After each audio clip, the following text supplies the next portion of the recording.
Pastor Juan Carlos de Guerra y Biblia. Las guerras en la Biblia. Pastor, buenas tardes. Buenas tardes. Pastor, los que van a la guerra van al infierno. No, ¿y qué tiene que ver infierno No, con digo yo, guerra? porque Adiós, está matando está gente. matando gente. Ajá, ¿y entonces? Pues ajá, Ajá. pero ya le estamos respondiendo. Yo le pregunto, como no sé.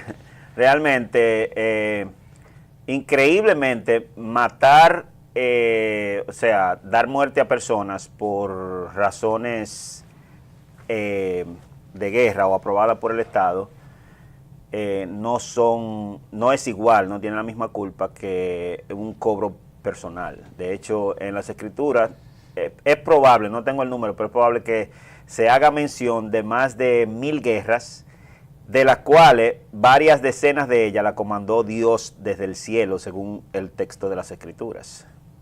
O sea, ya, la llamada, esas son guerras santas, entonces. No necesariamente se le llama así, de hecho formalmente no se le llama así, la Biblia no le tiene ese nombre. Entonces, ¿qué es lo que son? Pero sí la Biblia habla de Dios como el Jehová Dios de los ejércitos y de los ejércitos de su pueblo, del ejército de Israel.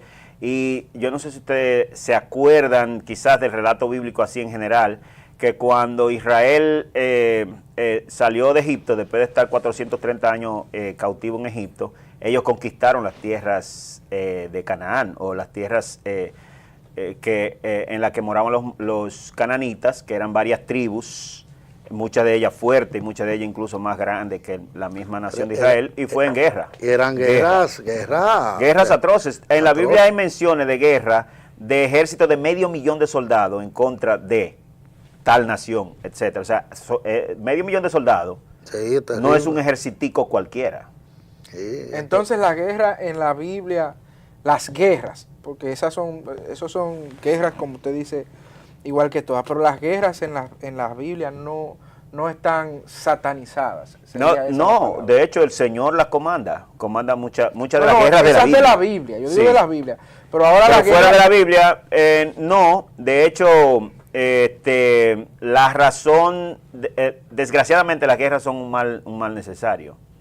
No ha habido cese de guerra en la humanidad desde que tenemos uso de razón de la humanidad, y no habrá.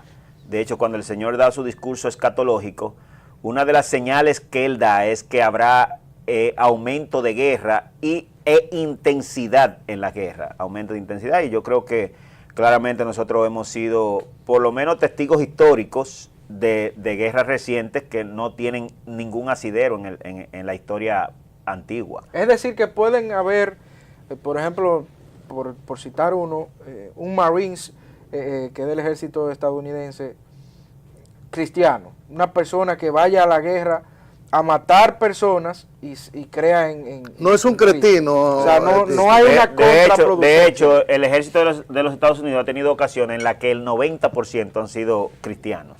O cretino. Cristianos. Y no hay un choque ahí, pastor. Pero espérense, gente que se vaya a invadir, ¿cómo no? Pues eso, No, ni siquiera Los que lo invadieron aquí son... No, la razón de la guerra es otra historia. O sea, la razón de la guerra, tú no le puedes cargar a un soldado que se alistó, ¿verdad?, para servir en el ejército, que él es el responsable de la guerra. No, él tiene que obedecer. No. Que se Entonces, alistó, no. la razón porque de la el que se guerra... alista para ser un soldado sabe a lo que va. Y ese es su trabajo, usted tiene que hacer eso. O sea, entonces, el responsable final de la guerra es el comandante de la nación, el presidente, lo que sea. A los soldados no se le carga esa culpa, Dios tampoco le carga la culpa. O sea, esa culpa a los se le soldados. cargaría al presidente. Claro, al Y Dios se la cargaría al representante de la nación. Entonces, un soldado que agarre 100,000 palestinos, 100 palestinos, y lo ponga en un paredón y porque le den una orden y los acribille, aunque sean personas civiles que no tengan que ver en la guerra, entonces a ese soldado el Señor no le impone una pena. No a él directamente, literalmente así, porque él está haciendo su trabajo. Por ejemplo, para que usted vea que es así, cuando Juan el Bautista comienza su ministerio en Israel, se le acercan muchas personas de diferentes sectores de la sociedad, incluyendo soldados romanos que tenían el calificativo de muy crueles, y se le acercan para arrepentirse. Se arrepentía mediante el bautismo. El que lo quiera leer puede buscar en Mateo capítulo 13 en su casa y leerlo más adelante. Y cuando se le acercan los soldados romanos que tenían fama de crueles y malvados, le preguntan a Juan el Bautista que qué ellos deben de hacer para recibir el perdón. Y lo que Juan el Bautista le contesta es: conténtense con su salario y no hagan extorsión a nadie.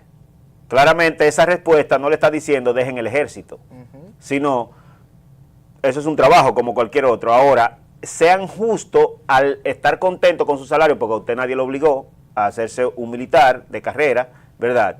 Y no hagan extorsión a nadie. Extorsión es prácticamente violar los derechos del contrincante. Y en la guerra hay normativa.